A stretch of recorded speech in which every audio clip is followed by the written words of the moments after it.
어젯밤에 미국 금리 인상 뉴스가 나왔는데 혹시 오늘 아침에 대출이자 오른다는 문자 받으신 분 계신가요? 이게 참 지구 반대편 일이 어떻게 이렇게 순식간에 당신 지갑 사정에 영향을 주는지 오늘 저희 딥다이브에서는 바로 이 연결고리, 금리에 대해 한번 깊게 파고 들어보려고 합니다. 네, 바로 돈의 가격이죠. 저희가 함께 살펴볼 자료들을 통해서 이 금리가 대체 어떻게 돌아가는 건지, 그리고 당신의 자산과는 또 어떤 관계가 있는지 좀 명확하게 이해하실 수 있도록 도와드릴게요. 네, 안녕하세요. 금리는 정말 경제의 어떤 기본적인 힘, 중력 같다고 볼 수 있습니다. 이 중력이 강해졌다 약해졌다 하면서 당신의 예금, 대출, 또 가지고 계신 주식이나 부동산 같은 자산 가격이 춤을 추는 거죠. 이게 좀 복잡해 보일 수 있는데 핵심 원리를 딱 잡고 나면 경제 뉴스가 완전히 다르게 보이실 겁니다. 오늘 저희 딥다이브의 미션은 바로 당신이 이 금리의 흐름을 읽고 좀 더 현명한 경제 주체가 되도록 돕는 데 있습니다. 좋습니다. 그럼 바로 한번 시작해보죠. 금리, 이 돈의 가격이라는 게 도대체 왜 존재하는 걸까요? 단순히 돈 빌려 쓰는 수수료? 뭐 그 이상인 거죠? 아, 네, 맞습니다. 이게 본질적으로 보면 한 두 가지 이유가 있는데요. 하나는 뭐냐면 지금 당장 내가 누릴 수 있는 만족을 미래로 미루는 것, 즉 시간에 대한 보상이고요. 또 다른 하나는 그 돈으로 다른 데 투자했을 때 얻을 수 있었을지도 모르는 기회, 이걸 포기하는 것에 대한 대가, 즉 기회비용이죠. 이 두 가지가 합쳐져서 그 돈의 가치에 대한 시간의 가격이 만들어지는 겁니다. 아하, 시간과 기회에 대한 비용이군요. 흥미로운데요? 근데 금리가 딱 하나만 있는 건 아니잖아요. 뭐 뉴스 보면 기준금리다, 시장금리다 하는데 이게 저 어떻게 연결되는 건가요? 그렇죠. 그게 중요합니다. 보통 세 단계로 이렇게 흘러내린다고 보시면 편해요. 마치 폭포수처럼요. 맨 꼭대기에는 이제 중앙은행, 우리나라로 치면 한국은행이 결정하는 기준금리가 있습니다. 이게 경제 전체의 큰 방향을 잡는 거죠. 이 기준금리가 발표되면 이게 금융시장으로 흘러들어가서 채권 수익률이라든지 이런 시장금리에 영향을 줍니다. 그리고 이게 최종적으로 당신이 은행 창구에서 만나는 예금금리나 대출금리로 이어지는 거죠. 아, 기존금리에서 시작해서 시장을 거쳐 우리한테 오는 거군요. 워런 버핏이 금리를 경제의 중력이라고 했다던데 그 비유가 딱 맞는 것 같아요. 네, 정말 정확한 비유입니다. 금리, 즉 중력이 강해지면 어떻게 될까요? 안전자산, 예를 들면 예금의 매력은 커지겠죠. 이자를 더 주니까요. 반면에 주식이나 부동산 같은 위험자산은 가격이 좀 내려가는 압력을 받습니다. 돈 빌리기도 당연히 비싸지고요. 그렇죠. 반대로 금리, 즉 중력이 약해지면요. 그때는 사람들이 좀 더 위험을 감수하려 하죠. 돈 빌리는 비용이 싸니까 투자도 활발해지고 주식이나 부동산 같은 위험자산 가격이 좀 들썩이는 경향이 있습니다. 이게 왜 그러냐면 모든 자산의 현재 가치라는 건 결국 미래에 벌어들일 수익을 현재 시점으로 당겨와서 계산하는 건데 이때 사용하는 할인율의 핵심이 바로 금리거든요. 금리가 오르면 미래 수익의 현재 가치는 당연히 낮아지겠죠. 그렇군요. 미래 가치를 현재로 가져올 때 쓰는 할인율. 아, 그래서 금리가 오르면 주식 같은 자산 가치가 떨어지는 거군요. 그런데 말이죠. 왜 유독 미국, 그 연준, 페드의 금리 결정이 전 세계에 이렇게 큰 영향을 미치는 걸까요? 우리나라 금리도 중요하지만 미국 금리 뉴스에 다들 촉각을 곤두세우잖아요. 아, 그건 바로 미국 달러가 세계의 기축통화이기 때문입니다. 이게 무슨 말이냐면 전 세계 대부분의 무역 거래가 달러로 이루어지고 또 각국 중앙은행들이 외환 보유고로 달러를 가장 많이 가지고 있다는 뜻이죠. 아, 기축통화? 그러니까 미국이 금리를 올리면 전 세계 투자자들이 더 높은 수익을 주는 안전한 미국 달러 자산으로 돈을 옮기겠네요. 네, 바로 그겁니다. 그럼 미국 외 다른 나라들에서는 자본이 빠져나가겠죠. 자본이 유출되면 그 나라 통화 가치는 떨어지고 달러 가치는 상대적으로 오르는 이른바 킹달러 현상이 나타납니다. 킹달러. 들어봤어요. 근데 이게 그냥 환율만 움직이는 게 아니라 수입하는 물건 가격이 오르게 만들어요. 당신이 마트에서 사는 물건 가격이 올라가는 거죠. 그래서 자국 경제 상황이 썩 좋지 않더라도 다른 나라 중앙은행들이 자본 유출 막고 또 물가 상승 잡으려고 울며 겨자 먹기로 미국 따라서 금리를 올려야 하는 상황이 생기는 겁니다. 아, 워싱턴의 결정이 정말 서울에 있는 당신의 장바구니 물가까지 영향을 주는 거군요. 네, 그렇습니다. 그렇군요.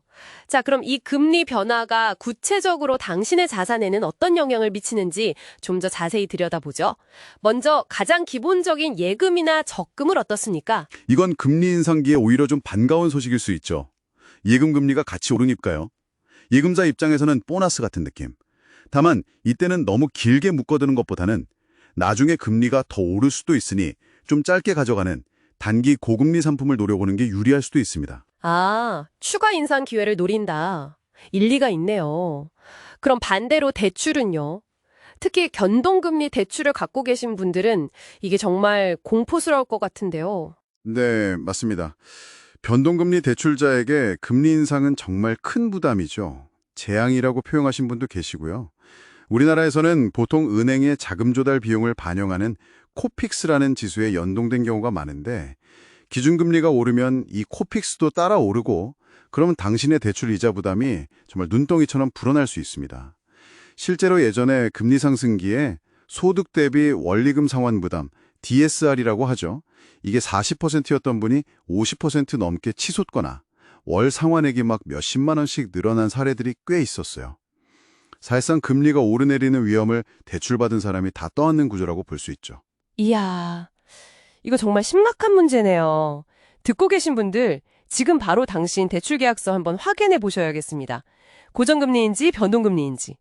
자, 그럼 다음으로 주식시장은 어떻습니까? 금리가 오르면 주식시장은 보통 안 좋다고들 하던데요. 네, 그런 경향이 있죠. 크게 두 가지 이유 때문인데요. 첫째는 기업 입장에서 돈 빌리는 비용, 즉 이자 부담이 늘어나니까 기업 실적이 나빠질 수 있다는 우려가 생기고요. 둘째는 아까 말씀드린 그 할인율 효과 때문입니다. 금리가 오르면 미래의 이익을 현재 가치로 환산할 때 더 많이 할인을 해야 하니까 주식의 현재 매력도가 떨어지는 거죠.